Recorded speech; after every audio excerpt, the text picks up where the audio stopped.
Olá pessoal, parei um pouco a operação aqui hoje no escritório para trazer uma informação aqui para vocês e para esclarecer um pouco o nosso posicionamento e inclusive assim a verdade, né, basicamente dos fatos. Eu posso falar isso até com propriedade e desmistificar toda essa leva de informação errônea que tem sido divulgada por advogados, assessorias, agências que trabalham com cidadania italiana e que desenvolvem o processo de cidadania italiana.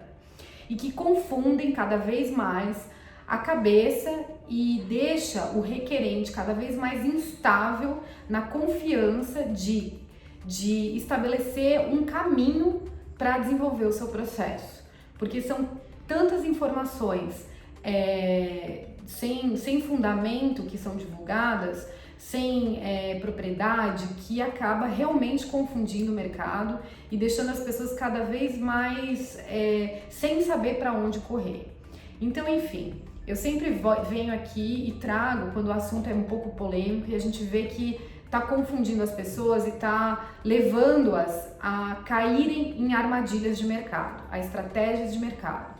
No caso da via judicial, né, as ações judiciais lá na Itália, houve uma mudança, a gente já falou aqui, no dia 22 de junho, que os processos que todos eram julgados apenas no Tribunal de Roma contra as filas e via materna, que são os processos para quem se enquadra na regra de 48, eles foram, a partir do dia 22, eles passaram a ser distribuídos na jurisdição que compreende, né, no tribunal da jurisdição que compreende o nascimento do teu dante causa, daquele que te dá a causa do direito do reconhecimento da cidadania italiana.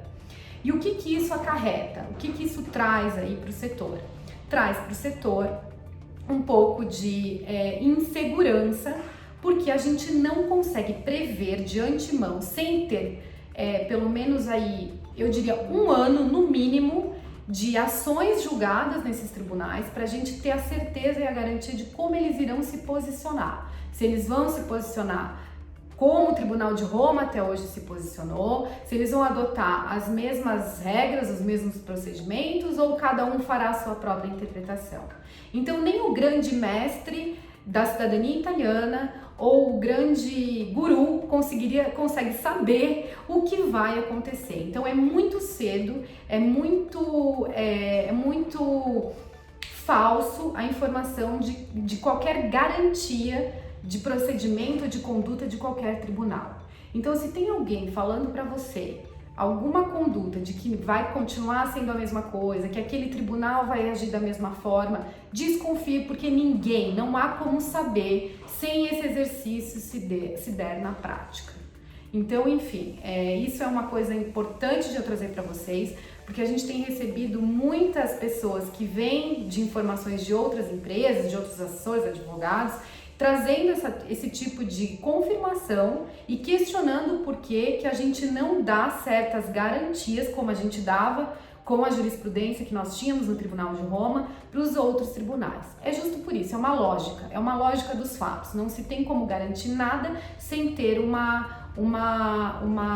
acompanhamento da prática. E essa prática, eu diria que no mínimo um ano, para a gente aí ter uma noção real de como esses tribunais, esses juízes competentes vão agir nesse tipo de causa.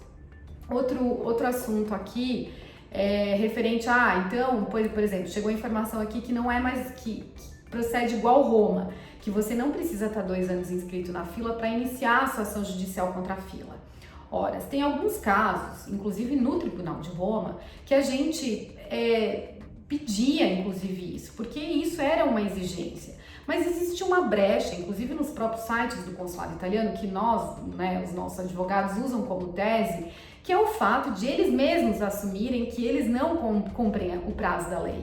Porque no próprio site, às vezes, eles informam que você vai ingressar na fila, mas vai demorar 5, 10 anos para você ser convocado. Eles mesmos assumem que eles não cumprem a lei. E isso era objeto de tese, ok?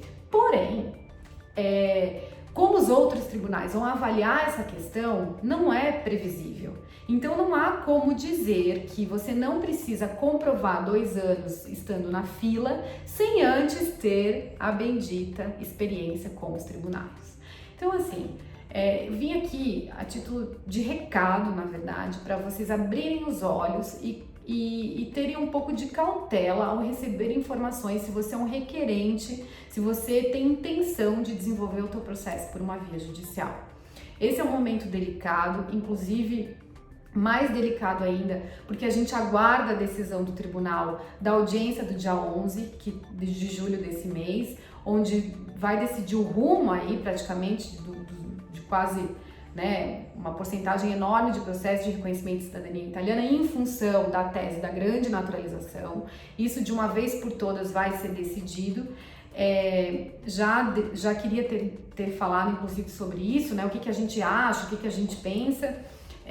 Não sabemos, né, não estávamos na audiência, não temos noção do que passa na cabeça do juiz responsável por essa tese, mas a gente é bastante otimista, porque é muito pouco provável que existam argumentações jurídicas que comprovem essa tese. Não existe, na verdade, nenhuma argumentação jurídica, e eu já fiz um vídeo aqui falando sobre isso extensivamente, reforçando que é uma grande balela.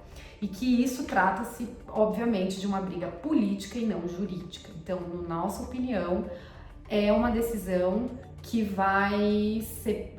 Nós estamos otimistas com a decisão, mas a decisão não saiu, então a gente não tem como ainda afirmar qualquer coisa sem que tenha sido repassado numa folha escrito, né, e assinado e comprovado. Então, vamos aguardar, mas...